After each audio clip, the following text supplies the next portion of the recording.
Oke, kali ini kita akan mencoba untuk mengaplikasikan dan memasang Active Backup for Microsoft 365. Saya sudah masuk ke sistem operasi NAS Synology dan saya melakukan instalasi. Instalasinya cukup simpel, ya. Kita cukup mengunjungi package center, kemudian kita melakukan instalasi. Dan ini free rekan-rekan, jadi setiap rekan-rekan memiliki NAS Synology, rekan-rekan bisa menggunakannya tanpa ada lisensi tambahan dan unlimited user. Setelah itu kita bisa membuka aplikasi yang sudah kita pasang ya di Active Backup for Microsoft 365. Aplikasi ini nanti akan meminta aktivasi, jadi yakinkan rekan-rekan sudah memiliki account synology.com. Akunnya sendiri dapat didaftarkan secara mudah. Yang paling penting adalah rekan-rekan memiliki username dan password dan juga sudah melakukan verifikasi email ya. Saya akan melakukan pengisian terlebih dahulu dan kita akan kembali lagi. Berikutnya kita membuat sebuah backup baru dan di sini kita lihat bahwa ada 3 pilihan untuk kita bisa melakukan backup di mana Microsoft 365 kita berisi. Dan yang paling penting adalah rekan-rekan harus memenuhi berbagai macam isian ini yang kita bisa peroleh dari PowerShell, rekan-rekan. Jadi kita akan lakukan PowerShell.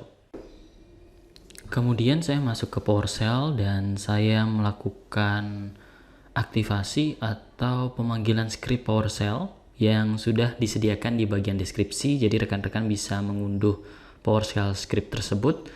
PowerShell script tersebut pada dasarnya membantu rekan-rekan untuk menggenerate informasi yang dibutuhkan oleh Synology Microsoft 365 Active Backups.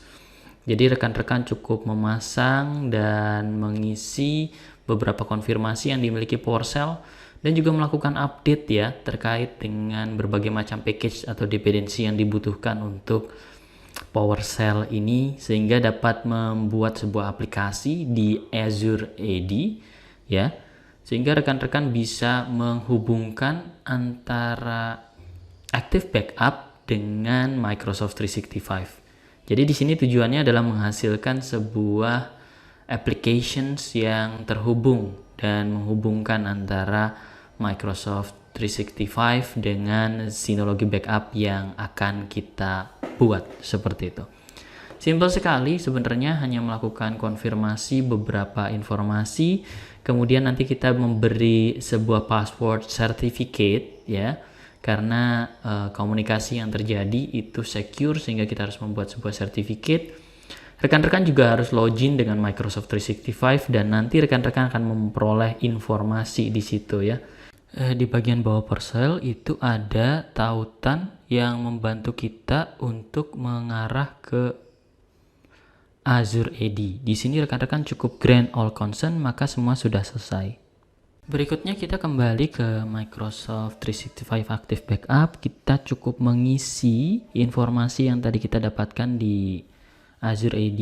Kemudian kita membuat sebuah task name terkait dengan apa yang akan kita lakukan. Ya, kita membuat task name seperti misalnya My First Backup atau yang lain seperti itu. Kemudian kita juga tidak lupa untuk menyimpannya di mana seperti itu. Saya akan menyimpan di home saja.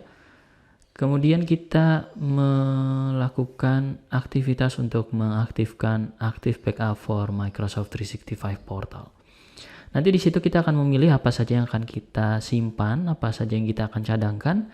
Kita juga bisa membuat sebuah continuous backup atau manual atau schedule. Di sini saya memilih jadwal ya, terjadwal setiap weekend akan di backup. Kemudian saya set 30 hari ya, atau rekan-rekan juga bisa mengubahnya berapa backup tersebut akan expired. Setelah sudah selesai, maka kita bisa menjalankan dan proses backup berhasil. Demikian rekan-rekan, itu yang kita lakukan untuk Microsoft 365 Active Backup. Terima kasih.